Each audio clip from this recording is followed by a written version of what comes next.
Crossref for having me here today as part of the panel. I really appreciate the opportunity. And I just want to take a second before I get started to thank Anna and everyone at Crossref who helped arrange the conference. This is my first Crossref meeting. I'm very impressed, and I think we should give them all a hand.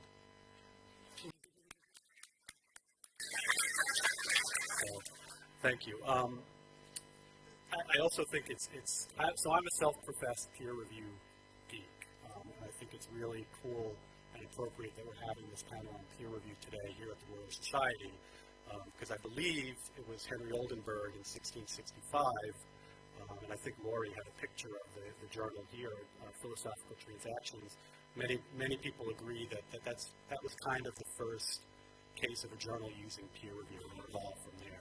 If I'm butchering any of those facts, somebody please correct me. So I think it's really great that we're speaking about peer review here at this location. So, what is Breva? Breva is a service that works with the publisher and journal to provide independent validation of the peer review process. It's a badge similar to Crossmark that journals can display in a variety of locations on the TOC. It can be a text link, it can be an image at the article level, and so on. It's a signal to readers that peer review has been conducted in the manner that the journal has said it would conduct peer review. It does a bit more than that as well, which I'll show you in a few minutes. It's a window into a given journal's peer review process that's accessible by the end user. And it answers the most basic, and I think one of the most important questions about scholarly work. Has this article really been peer reviewed? Before I get into the details about Breva services we're offering, I wanted to just briefly touch on some of the problems we're trying to address with Breva. And it's not just, it's things I think that everyone in the scholarly publishing world are struggling with. It seems like traditional peer review and scholarly publishers seem to be under constant criticism and attack. We hear it over and over again. Peer review is broken, peer review doesn't work, peer review poisons science, all journal publishers are evil, on and on and on. So what are some of the things that seem to be contributing to this negative attitude about peer review and scholarly publishing? Well, we've seen the emergence of predatory publishers over the last few years. These are journals which claim to utilize peer review, but in fact do not. I'm sure most or all of you are familiar with this trend. They're scams. They exist primarily to collect author fees from authors who are under increasing pressure in the publisher-parish environment. And more recently, it seems to me, I think something to keep an eye on is some of these predatory journals seem to be also becoming kind of a forum for, I don't know, lack of a better term, quackery. So that these researchers who are promoting their own agenda, somebody mentioned the anti-vaccine movement earlier, these are things they can publish in these journals and point to them. So that's something to keep an eye on.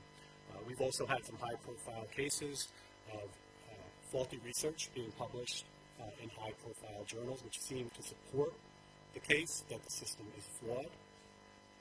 And then adding to the confusion, we have non-peer-reviewed pieces appearing in peer-reviewed journals. It's not uncommon for journals to have article types or sections which are not peer-reviewed, commentaries, journalistic pieces, things like that, and it's not always clear to the user how to distinguish one from the other.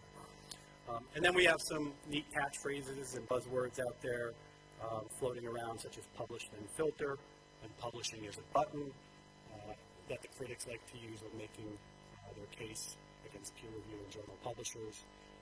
Those are two quotes from Clay Shirky that I think the critics use a little bit out of context when making their argument.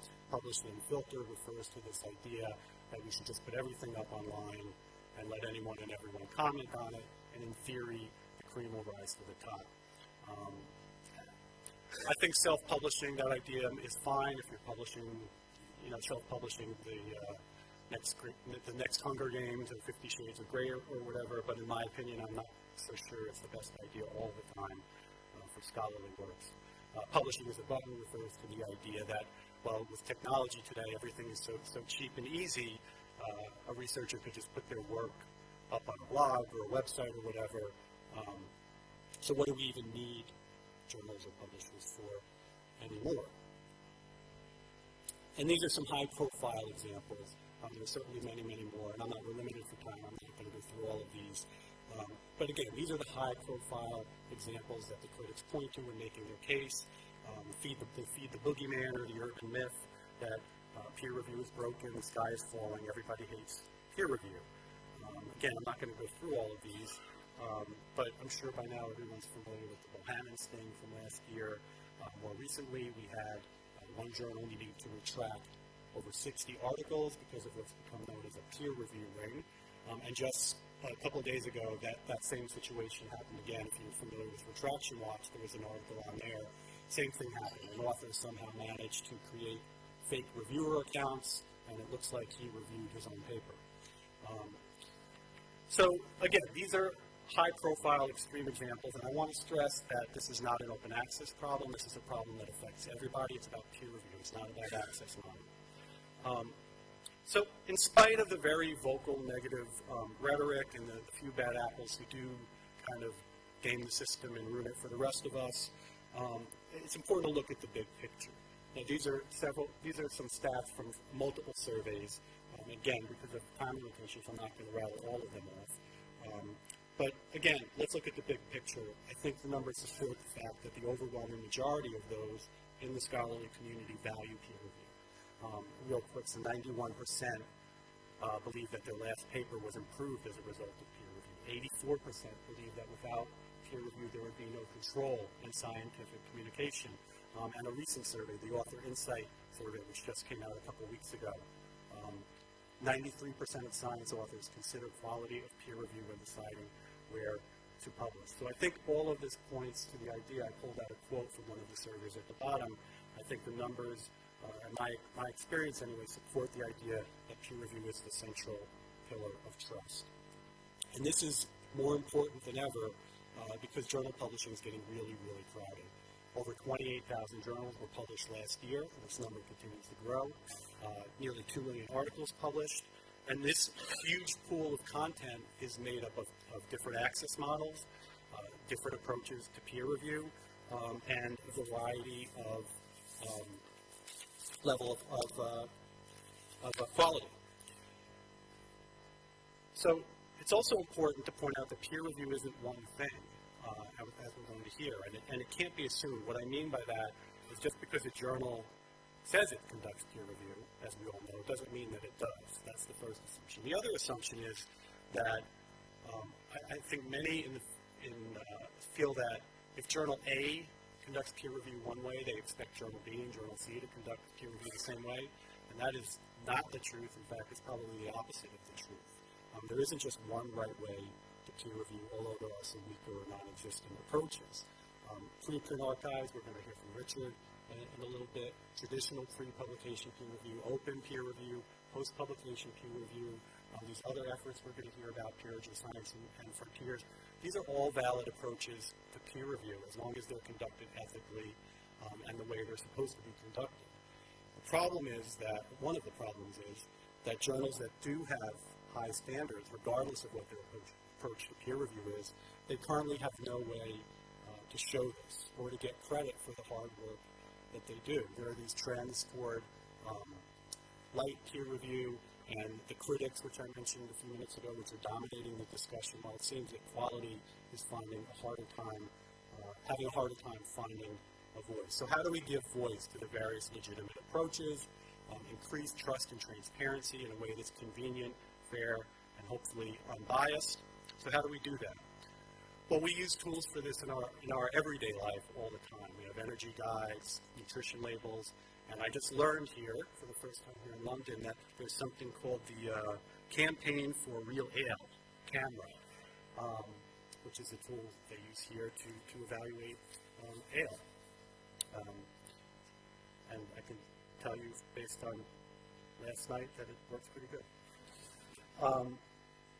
So again, we can compare the journal, the publishing system to other industries. In the journal industry, for example, we have a number of things we consider when we're selecting a client. The same thing applies to a journal. Authors, readers, reviewers, librarians all have a number of existing and new tools that they use when they're making their evaluation. And we think PRE fits into this ecosystem. I'm pressed for time, so I'm going to hurry up a little bit. In terms of this ecosystem, there are several groups that exist, such as Crossref or Emerging, which have similar goals in that we all want to educate and support the community around peer review, scholarly publishing, and the practices and standards around that. So we're working together with some of these organizations on a variety of initiatives. I'm actually going to skip over this because I'm pressed for time, but briefly, we want to create incentives to use best practices in peer review. We want to recognize journals that have an editor-in-chief or somebody with oversight, encourage journals to use quality reviewers. That seems obvious, but it's not always the case. And again, help promote practices which are markers of commitment to better peer review approaches. Again, I'm going to spend about 15 seconds on this. I'm not going to spend a lot of time on technical mumbo-jumbo, but I do want to briefly explain how it works. First thing we do is we meet with the journal and the people involved in the peer review process to learn what your peer review flow is like. From there, there's little or no work or resources that the journal has to invest in getting set up. We realize it's important for us to make it as painless and easy as possible for journals to participate in pre-val, so we do all the heavy lifting. We work with your, if you use a third-party provider for your manuscript submission and peer review system and your hosting platform, we work all that out. And again, I'm pressed for time, so if you'd like more details about how it works, please, we can address it during the Q&A. You can see me later. Okay, so now I'm going to do what Jeff Builder advised against yesterday, and attempt a live online demo. Very quick. I think I got it. Let me see if I can stretch this out a little bit more. I'm not, as you can see, I'm not a Mac person. Using up my last couple minutes figuring this out. So the American Diabetes Association is one of the early adopters of pre-val, and here, we've got your typical online table of contents, everything, all the usual suspects. But what's new is if you scroll down to the articles which are peer-reviewed, is this link to pre-val. And at the article level, again, similar to Crossmark, we have the pre-val badge. Just the appearance of pre-val lets the user know, hey, this was peer-reviewed. It's not just the journal saying it was peer-reviewed. That peer review process was validated by an independent third-party creator. As far as placement of the badge and things like that, it's flexible for JBJS. It may go over here. But again, I just want to point out that it's flexible. By clicking the badge, we open up a new window. And this is where the journal can display more information about these best practices I alluded to and the peer review process. So, and again, this is customizable. It depends on the journal and the discipline. Is the journal member scope? Do they use reviewers who have registered ORCID IDs? Do they follow guidelines that are endorsed by the Equator Network? Things like that. If this was an open access journal, we could display if they were a member of OASPA or the Directory of Open Access Journals. And then down here, we have information related to the peer review process. So what type of peer review? Was it single blind, double blind, open review? Was the article screened for plagiarism? What roles participated in the peer review process? And then if the journal wants to, there's optional information they can display. So if the journal wants to, hopefully this will work, display the reviewer names and the reviewer comments that were submitted during peer review, they can do that. Again, I want to stress that's optional. That's up to the journal. If the journal does not want to display the reviewer names or the reviewer comments or the reviewer information, we don't display it. We do not even store that metadata. So I'm pretty much done. Am I over?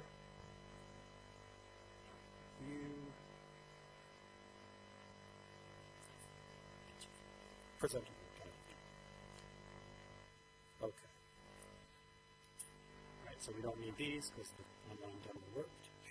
So thank you. I hope